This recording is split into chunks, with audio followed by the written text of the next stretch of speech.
dias. Aí sabe que o presidente falou assim, não tem problema não, ex-ministro, o senhor só me manda uma justificativa que eu preciso documentar isso aqui, não é verbal, né? Aí o Pazuello mandou um documento, assinado por ele mesmo, dizendo que, olha, oficializou a desculpa. Na terceira pessoa, né? Olha, o Pazuello tal, teve contato com o pessoal de Covid, não vai poder comparecer. Assinado, Pazuello. Vou falar um negócio pra você. Tratar uma CPI dessa maneira, brincar com os caras dessa maneira, talvez ele não saiba o poder que uma CPI tem. Verdade. Porque se precisar mandar uma viatura buscar, busca. Tá entendendo? Então não adianta. Os senadores sabem que isso é uma estratégia do Pazuello para ganhar tempo.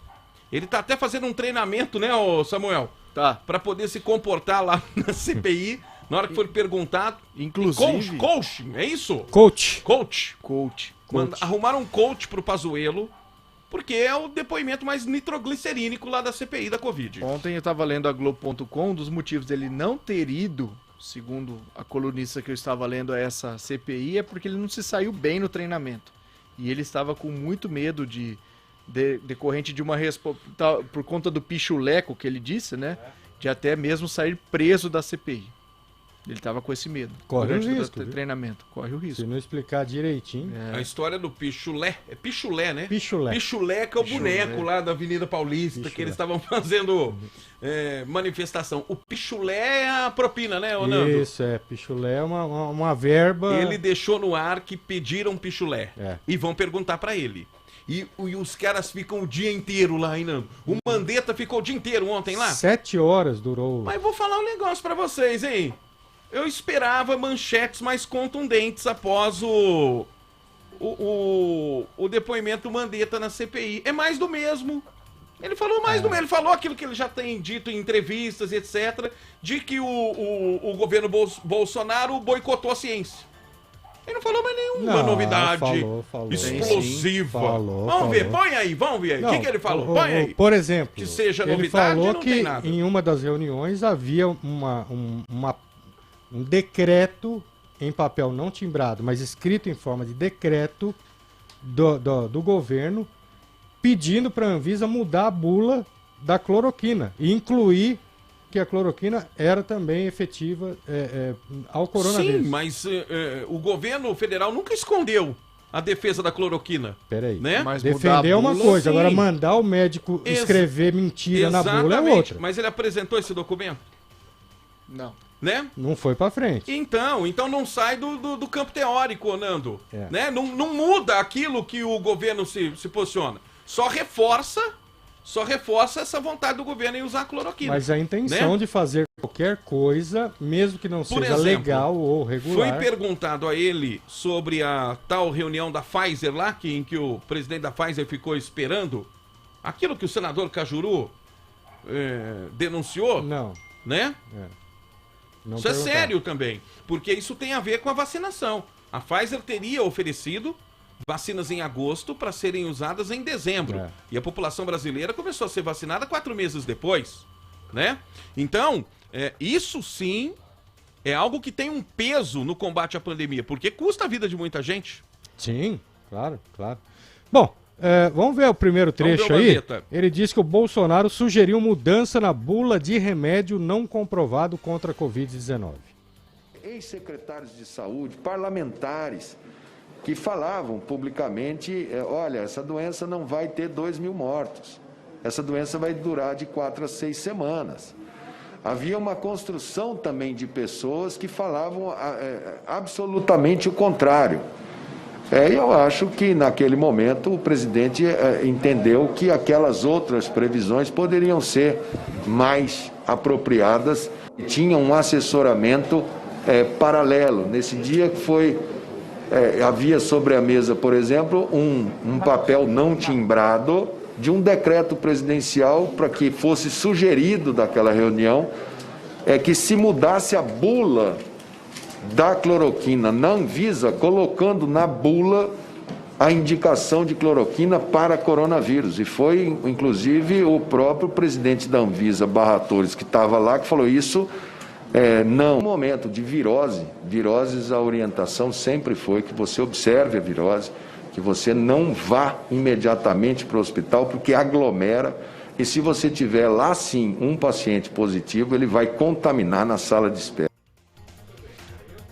O primeiro trecho, ele vai além, A hora que você quiser, à disposição, ele chama... Vamos continuar a ouvir o ex-ministro, o primeiro-ministro, né, da saúde do governo Bolsonaro, Luiz Henrique Mandetta, que é médico, né? Sim. E que saiu em atrito com o presidente da República. E o Mandetta chama Guedes de desonesto, ministro Paulo Guedes, chamou o Guedes de desonesto e diz que o ministro não ajudou em absolutamente nada. Vamos ver.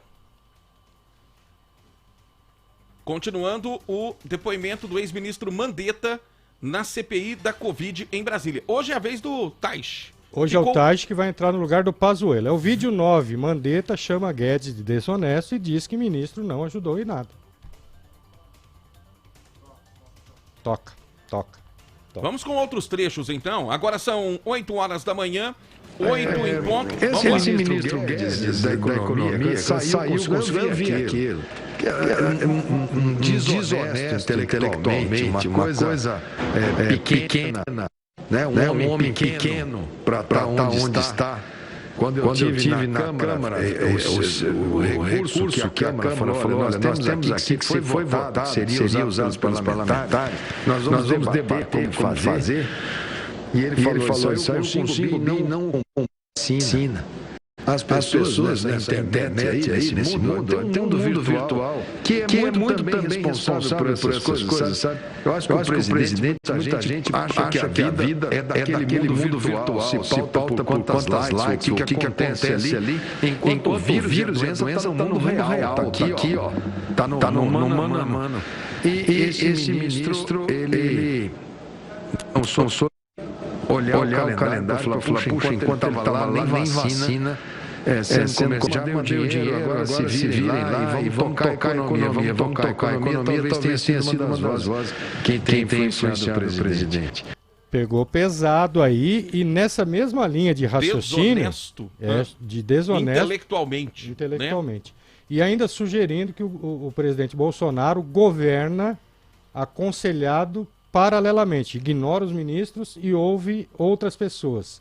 E ele vai citar que dentre essas pessoas, os 3 filhos. Ah, mas você acha que os 01, 02, 03 não vão dar pitaco, Nando? Pois é, o Mandetta Seria muita inocência achar que não, né? Tem ministro que foi indicado pelos filhos do presidente. Agora, o ministro da Economia tem que cuidar dos assuntos da economia, não está conseguindo nem resolver o problema da economia, quer se meter na saúde. Né? Exatamente. Vamos lá, com mais trechos aí do depoimento. Mandetta sugere, por exemplo, um papel não timbrado de um decreto presidencial para que fosse sugerido daquela reunião que se mudasse a bula da cloroquina na Anvisa, colocando na bula a indicação de cloroquina para coronavírus. E foi, inclusive, o próprio presidente da Anvisa, Barra Torres, que estava lá, que falou isso.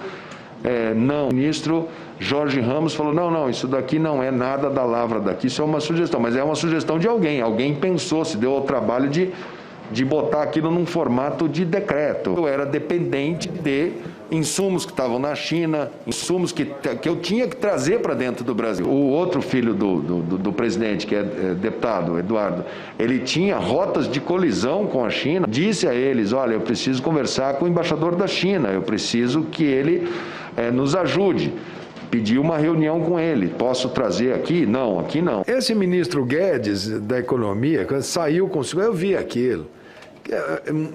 Um desonesto intelectualmente, uma coisa... Bom, esse trecho nós já ouvimos aqui do extenso depoimento do ministro Mandetta, Nando. É verdade. Vamos para a gente encerrar, por gentileza, Tiago. Vídeo 10, CPI da Covid, Mandetta sugere interferência do governo Bolsonaro em pergunta de senador.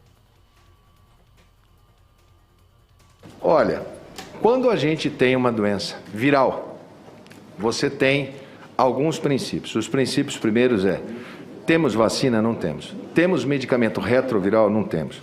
Como vamos conduzi-la? Vamos observar o paciente, vamos vê-lo, vamos cuidar desse paciente. Ontem, até por conta desta pergunta, eu fui ver qual era a recomendação da Organização Mundial da Saúde e do Ministério da Saúde ontem. Ela é exatamente... entre em contato com o seu provedor de saúde imediatamente se você sentir os sinais de perigo. Dificuldade de respirar, perda da capacidade de fala, confusão, dor no peito. De cada 100 pessoas, senador, 85 vão evoluir bem. Vão fazer formas leves, muitas vezes formas de espirro ou assintomáticas.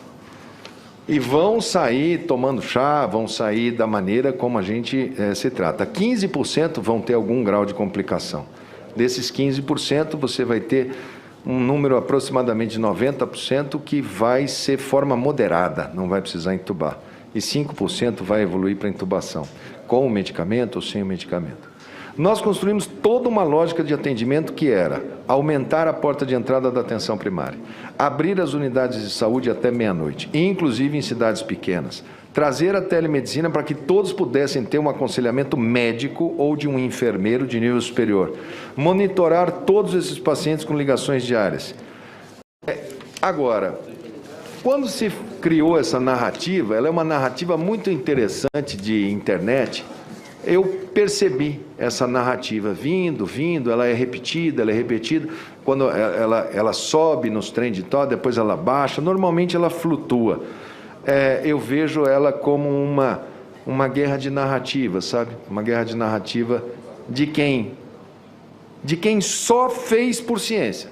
Eu só fui no que eu tinha em cima da minha mão, em cima da mesa, o que é ciência, o que está na Organização Mundial da Saúde, o que preserva a vida, o que a gente pode fazer pelo SUS. Agora, o ideal é que eu tivesse os equipamentos de proteção individual, o ideal é que eu tivesse as máscaras, que eu pudesse mandar meus agentes comunitários visitar em casa, seria o grande...